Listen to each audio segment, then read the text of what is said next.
28% வீழ்ச்சி முதல்ல வந்து, அதாவது 2-3 ஸ்டேஜஸ்ல தான் இந்த வீழ்ச்சி இன்னைக்கு பூரா இருந்தது. ஏன்னா ஒரு லோயர் சர்க்கியூட் ஹிட் பண்ணும் பொழுது அப்பப்ப நிறுத்தி வைத்து தான் அப்புறம் வந்து அதை அலோவ் பண்ணுவாங்க. அந்த மாதிரி பார்க்கும் பொழுது இந்தியன் எனர்ஜி எக்ஸ்சேஞ்சினுடைய பங்குகள் நம்ம ஏற்கனவே ஒரு மாதத்துக்கு முன்பு கூட பேசினோம். இது வந்து இந்த துறை வந்து இது வரைக்கும் கடும் போட்டி இல்லாத ஒரு துறையாக இருந்தது. எனர்ஜியை ட்ரேட் பண்றது, எலக்ட்ரிசிட்டியை ட்ரேட் பண்றது ஆன்லைன்ல உபரி வைத்திருப்பவர்கள் பற்றாக்குறை போய் விற்பாங்க, பற்றாக்குறை இருப்பவர்கள் வாங்குவார்கள். அது மாநிலங்களாக கூட இருக்கும் அல்லது நிறுவனங்களா இருக்கும், பெரு நிறுவனங்களா இருக்கும், இந்த மாதிரி. சோ இதுக்கு வந்து 3 எக்ஸ்சேஞ்ச் இருந்தா கூட 90% மேல் டிரான்சாக்சன் நடக்கிறது இந்த ஐஇஎக்ஸ் என்று சொல்லக்கூடிய இந்தியன் எனர்ஜி எக்ஸ்சேஞ்சில தான் நடந்துகிட்டு இருந்துச்சு. ஆனால் சென்ற மாதம் வந்து பார்த்திருப்பீங்க, நம்ம பேசணும், நம்ம எம்சிஎக்ஸுக்கு எனர்ஜி ஃபியூச்சர்ஸ் லான்ச் பண்றதுக்கு அவங்க வந்து எலக்ட்ரிசிட்டி ஃபியூச்சர்ஸ் இந்த இது லான்ச் பண்றதுக்கு அனுமதி கொடுத்திருக்காங்க. அதே மாதிரி என்எஸ்சிக்கும் கொடுத்திருக்காங்க அதற்கு பிறகு. ஆனால் என்எஸ்சி முன்னாலே ஆரம்பிச்சிருச்சு, 10ஆம் தேதியே 13ஆம் தேதி எம்சிஎக்ஸ் ஆரம்பித்தார்கள். அது ரெண்டும் பிக்கப் பண்ண ஆரம்பிச்சிருக்கதாகவும் தகவல் வருகிறது.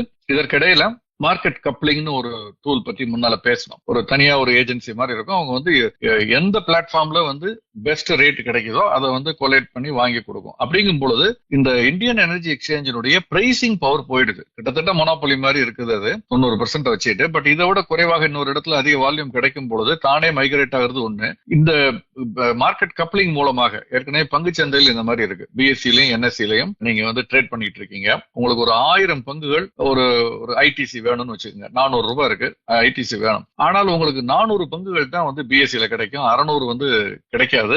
அதோட 401 இருக்கும். அப்ப 400க்கு என்எஸ்சில கிடைக்கும். நீங்க என்எஸ்சில போய் வாங்கலாம் 600. அப்ப ஒரு 1000க்கு ஆர்டர் போட்டா பெஸ்ட் ரேட் எங்க இருக்கோ அங்க எக்ஸிக்யூட் ஆகும். இங்க 400, அங்க 600 எக்ஸிக்யூட் ஆகி வரும். ஒரே இடத்துல 1000 எக்ஸிக்யூட் ஆகி 400.50 கூடவோ வராது. இது வந்து மார்க்கெட் ரவுட்டிங்னு சொல்றது. அது மாதிரி இதுலயும் வந்து மார்க்கெட் கப்ளிங்னு சொல்லி பெஸ்டா மேக்ஸிமம் டிமாண்ட் அவங்க வேணுங்கிற அளவுக்கு எந்த இதுல சீப்பர் லெவல்ல கிடைக்குதோ அங்க வாங்கி கொடுக்கும். சோ நீங்க எந்த எக்ஸ்சேஞ்சில் ஆர்டர் போட்டாலும் எல்லாத்தையும் ஒருங்கிணைத்து ஒரு எக்ஸ்சேஞ்ச் வர்ற மாதிரி கிட்டத்தட்ட இது. சோ இதனுடைய பிரைசிங் பவர் போகுது அப்படின்னு சொல்லி சொல்றாங்க. நடைமுறையில எப்படி இருக்குங்கிறது போக பார்க்கணும். பட் இன்னைக்கு இது வந்து ஒரு நெகட்டிவ் நியூஸா பார்க்கப்பட்டதுனாலதான் ஒரு மிகப்பெரிய வீழ்ச்சியை சந்தித்தது. 30% வரைக்கும் வந்து நடுவுல வந்து வீழ்ச்சியை சந்தித்தது. அந்த வீழ்ந்த விலையில் கூட பெரிய அளவுல செல்லிங் நடந்துகிட்டு இருந்தது. கோடிக்கணக்கான பங்குகள் விற்பனைக்கு காத்திருந்ததை நம்ம பார்த்தோம் சந்தையின் இடையில. நாளை எப்படி இருக்குங்கிறத பொறுத்திருந்து பார்க்கணும். இதுதான் வந்து ஒரு புதிய ஒரு எந்த விதமான வேறு மோட், இது ரெகுலேட்டரி மோட்னு சொல்றது. ரெகுலேஷன்ஸ் காரணமாக வேறு யாரும் இதில் அதிகம் உள்ள வர முடியாத ஒரு போட்டியின்மை காரணமாக இவர்கள் ஒரு தனிக்காட்டு ராஜாவாக இருந்தார்கள். இப்ப அந்த ரெகுலேஷன்ஸ்ல சில தளர்த்தல்கள் மூலமாக மற்றவங்கள உள்ள வர ஆரம்பிச்சோன்னு போட்டி வர ஆரம்பித்த பிறகு அதை தாங்கும் அளவிற்கு இவர்கள் இல்லையோ என்ற ஐயம் சந்தைக்கு எழுந்துள்ளது. அது உண்மையா இல்லையாங்கிறது நம்ம போக தான் பார்க்கணும்.